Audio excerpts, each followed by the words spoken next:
All right, fix and flip.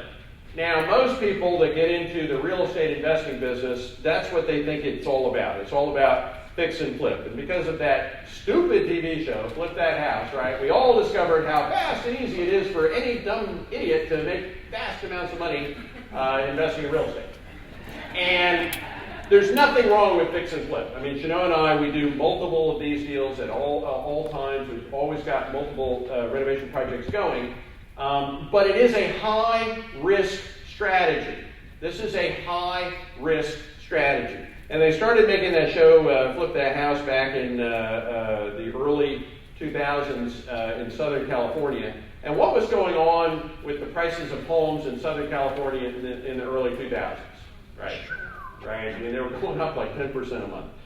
And, you know, what was funny was they'd find somebody who was a hapless new investor who would buy a house, and what was so funny about the show is the more they screwed up the deal, in other words, the longer it took them to figure out what color paint to use and how to rearrange the flowers in the flower garden, the more money they made.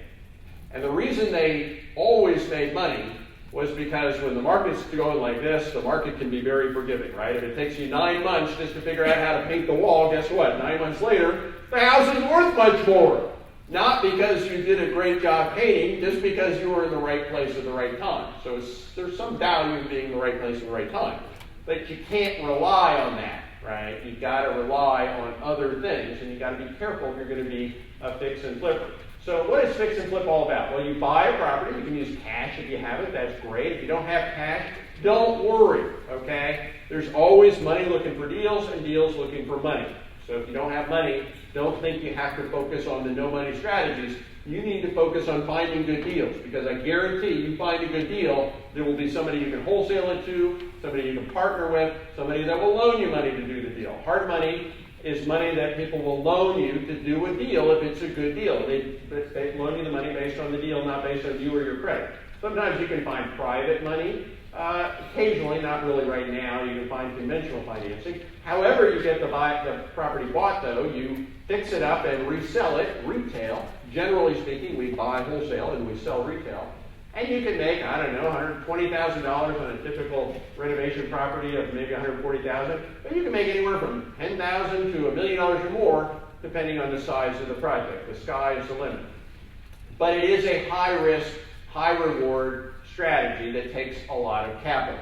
And the reason it's high-risk, the two biggest traps that new investors, and you're a new investor, you're going to write these down, fall into is first-time investors, on average, over-improve the property by 50%. Okay? So in other words, they establish a budget to renovate the property for $40,000, and instead of spending $40,000, they spend $60,000.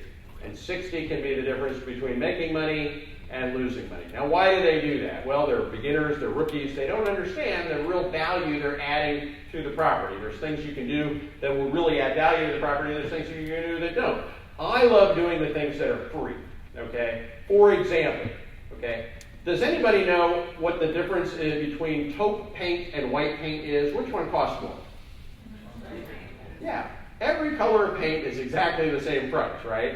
But if you actually pick a nice color palette for the house, it actually will sell for more money.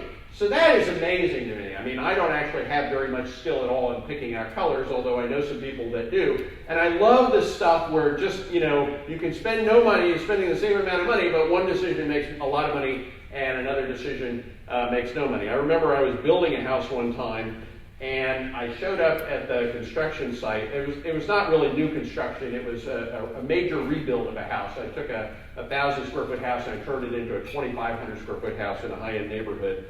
And I show up at the site, and there are these guys standing on the front porch, and they're about to jackhammer up the front porch. This is a massive front porch. And I drive up as they're about to start, and I'm like, oh, what are you doing?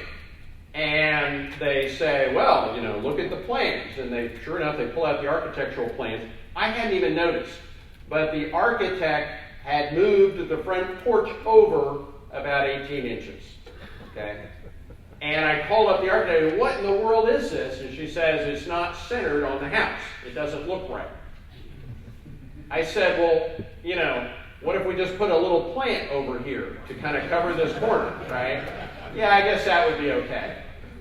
Oh my God, I mean, that would have been a $4,000 investment tearing down a porch and moving it over 18 inches. An architect doesn't have any concept. To them, it's art, right? I mean, they don't have a concept of like the return on investment. She just wanted it to be perfect, right? So she moved it over and they were executing what the plan was that I didn't even notice the change on the plan. Luckily, I showed up just in the nick of time. You really want to understand when you're making decisions about fixing and flipping a house, what are the decisions that are actually going to get you some value? If moving that porch over was going to get me $4,000 more when I sold the house, I would have moved it like that.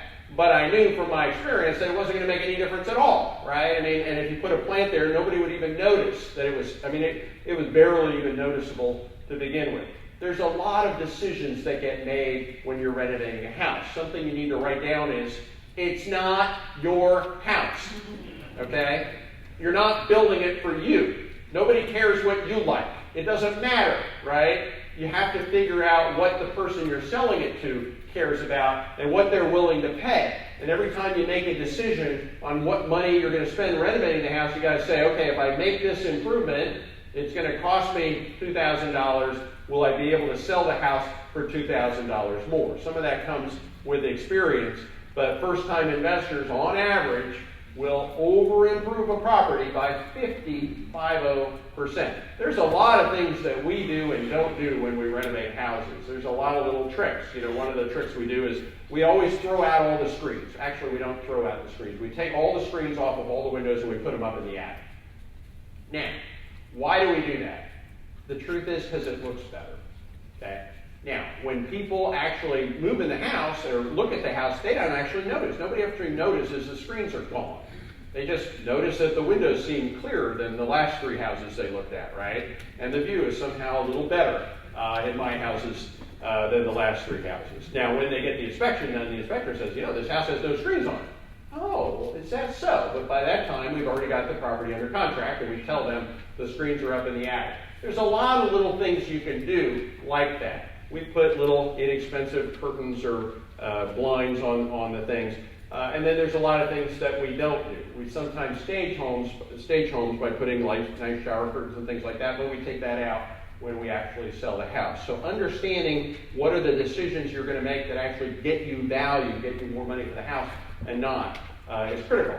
Now the other thing, the second most common mistake that new investors make when they renovate houses is they miscalculate what the house is actually going to sell for. And most of the time, the reason they do that is because they take the advice of the wrong realtor.